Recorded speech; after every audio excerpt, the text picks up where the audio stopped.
Welcome to our press conference following the Foreign Affairs Council.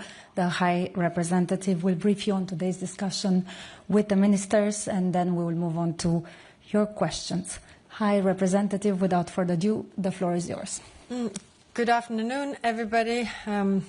European foreign ministers met today to discuss a broad range of issues. There's a lot happening in the world right now. So let me first start with the situation in Iran. The new war is dangerous development, and recent military actions heighten tensions. Iran has been a threat for decades, and the EU has always said that Iran must not be allowed to develop a nuclear weapon, as it would be a threat to international security.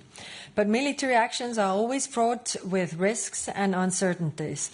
What matters now is minimizing the risk of further escalation. Today, ministers urge all sides to step back, return to the negotiation table, and prevent further escalations.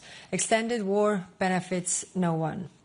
The situation in Ukraine also remains a top priority, and we were joined by Minister Sybiha today. So we all support the efforts to achieve a ceasefire, but Russia is escalating the frequency and intensity of its attacks. Just last night we had again in Kiev 5 casualties. This demands we respond with strength. By the end of this week, we aim to approve the 18th package of sanctions on Russia. Every sanction weakens Russia's ability to wage this war. A tough new oil price cap on Russian oil remains on the table. I'm also pleased to announce we discussed the military support to Ukraine, and I'm pleased to announce that 80% of the pledges needed for this 2 million round initiative have already been done for this year. But of course it's 80%, and we still need to do 20 more.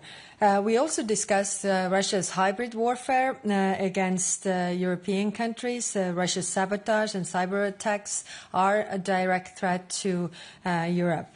The EU's new counter-hybrid strategy is a clear blueprint for how to respond. And around the world, of course, when we talk about Shadow Fleet, for example, then EU delegations are helping countries to deflag Shadow Fleet ships. So we have Tanzania has already deregistered 7 ships, and I welcome that Panama, Honduras and Barbados won't register any of the listed vessels.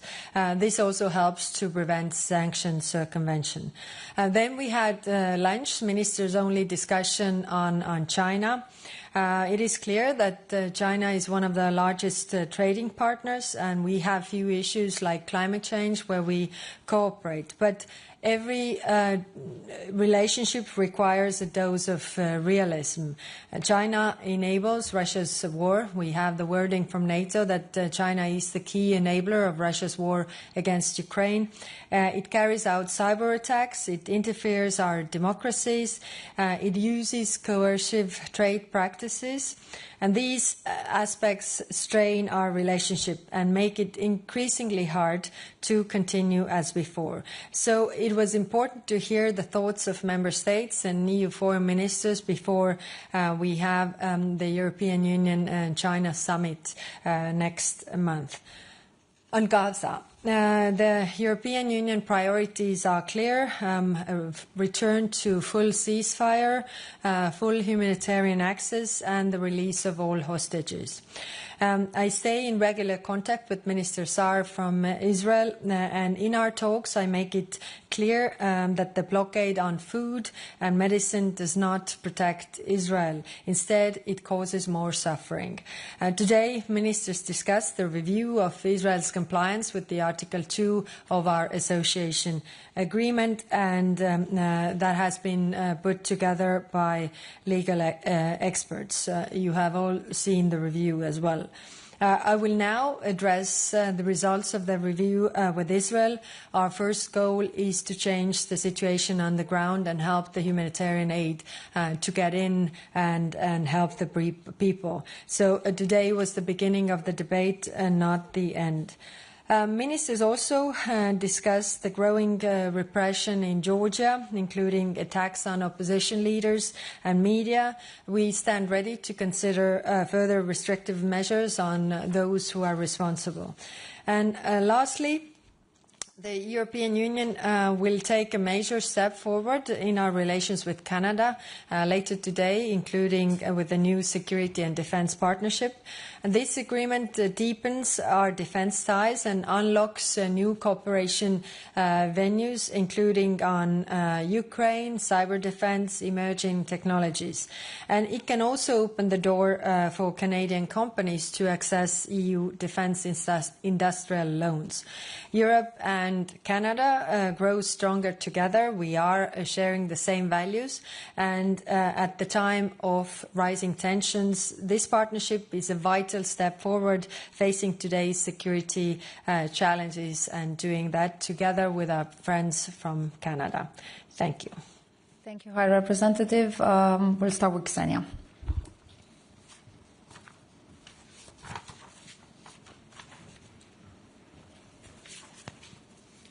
Thank you very much for the floor. High Representative, I have a question, actually two questions related to Russia and Ukraine, because I work for Deutsche Welle, Ukrainian and Russian. So the first question, you said that your aim is to approve the 18th sanctions package against Russia by the end of this week, which we understand is the EUCO. But considering that Hungary publicly announced today that they are blocking this package, would you please explain how you are going to get there? That's one. And the second question, it's coming from from the briefing that we had last week, where it was mentioned that you would propose extending the military and civilian missions of the European Union in Ukraine. So do you have any updates on that? And if you managed to discuss this today, what was the atmosphere and how was this idea received by the ministers? Thank you.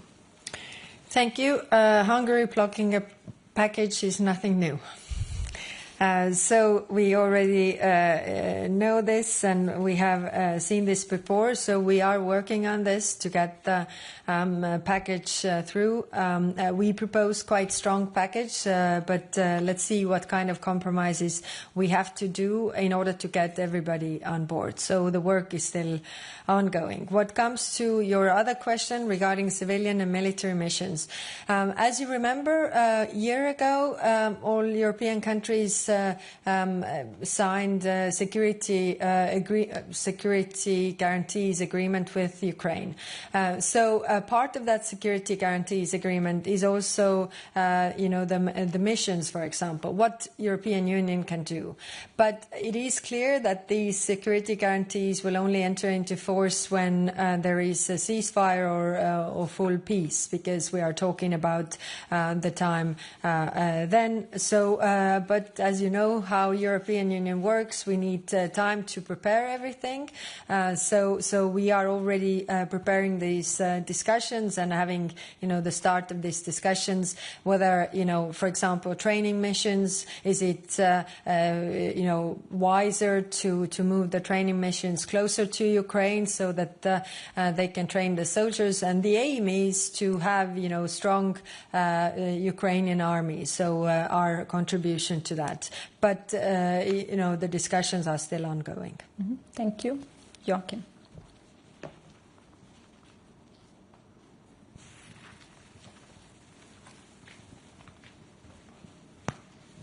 Thanks. Hi. Joachim Clementi, Estonian Public Broadcasting. Head võidupuha. But niceties aside, so I'm left a bit confused on the oil price cap. Are you still formally proposing the lowering of an oil price cap? Will Europe do it alone, even without the support of the wider G7? And, coming to the origin of the 18th sanctions package, remember almost a month ago, there was a promise of bone-crushing sanctions, of transatlantic unity, of sanctions that would finally force Russia to come to a ceasefire.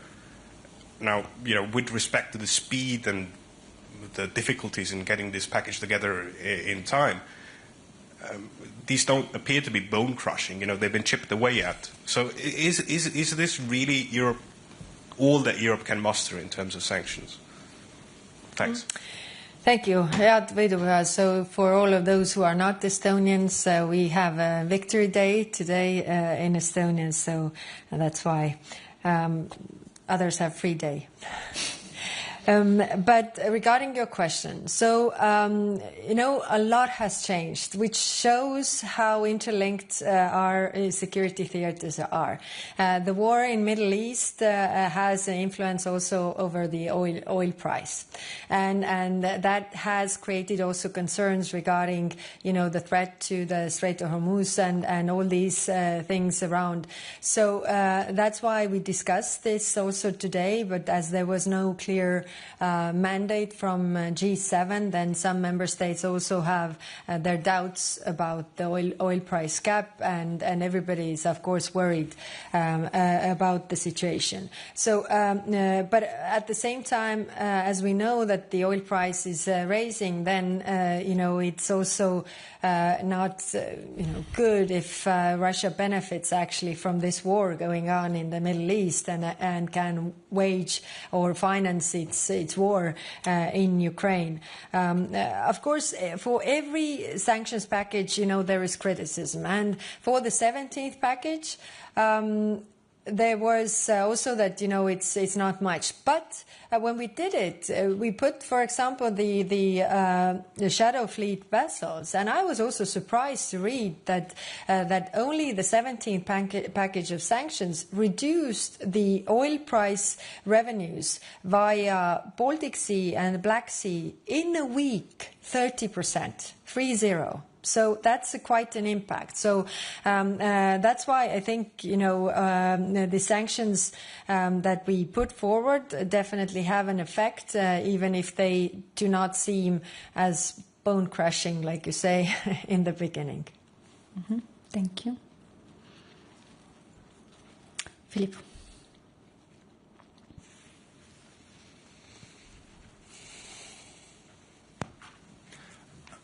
Philippe Jacquet from Le Monde. I had a question on the Gaza review and the Israel-EU agreement review, and I was wondering what will be the next steps and what was your feeling in the room of the appetite for any measures or sanctions? Thank you.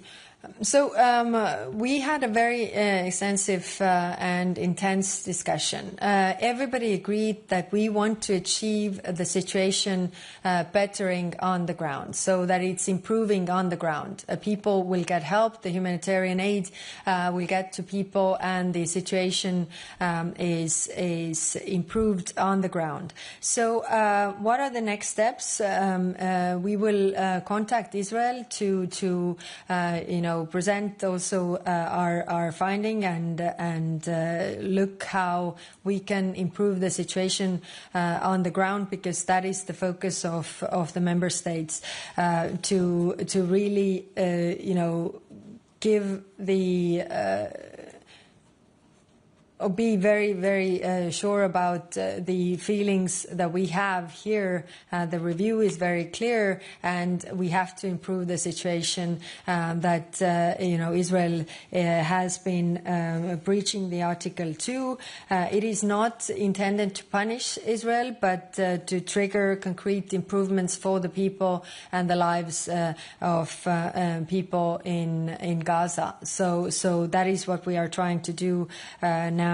So if the situation does not improve, and then we can discuss also further measures and come back to this in July. But I will only, not me personally, or I will not be the only one who does the outreach. Also other ministers will do and express the same things that we have today, that we have a structured dialogue about this with Israel. Mm-hmm. Okay, Sunniva.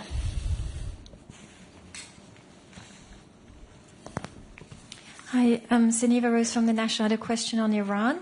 This morning at your doorstep, you said that at the talks in Geneva on Friday, Iran was opening up to discuss nuclear topics, but also security issues concerning Europe.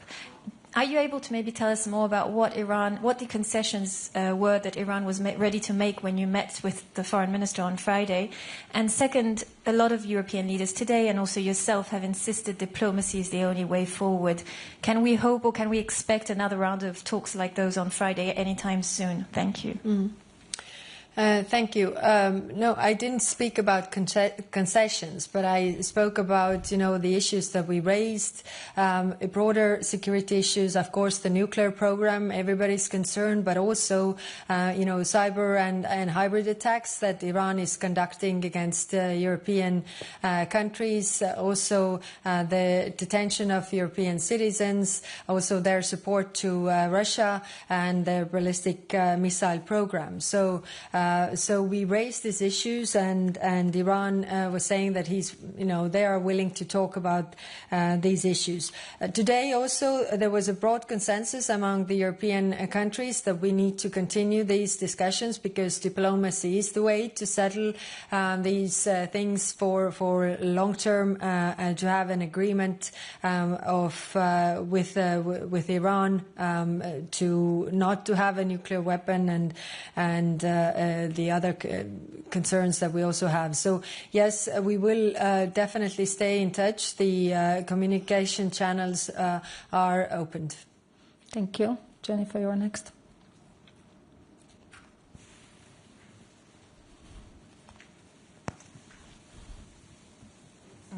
Thank you. Jennifer Rankin from The Guardian. If I could come back to the EU-Israel Association Agreement, could you give some more specifics on what actions you would like to see Israel taking to get the improvements that you mentioned, and what measures might you propose in July, might the Commission propose in July if you don't see the improvements?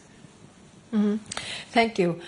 Our main concern is the humanitarian aid distribution. We see the humanitarian aid behind the borders, but it doesn't reach the people. The humanitarian aid distribution, we are supportive of the international humanitarian aid distribution networks because they have all the tools, necessary tools to deliver that. And of course, also that the situation is improved for the people on the ground on the aid being delivered, but also the other aspects of this situation.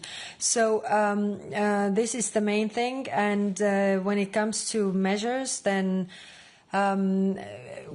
you can also see what are the measures deriving from the association agreement. So there is the measures are there, but the concrete question is what then we are able to agree. But right now the most important thing is to improve the situation on the ground, improve the lives of people in Palestine and stop the suffering and also human toll that we see there every day. Lily.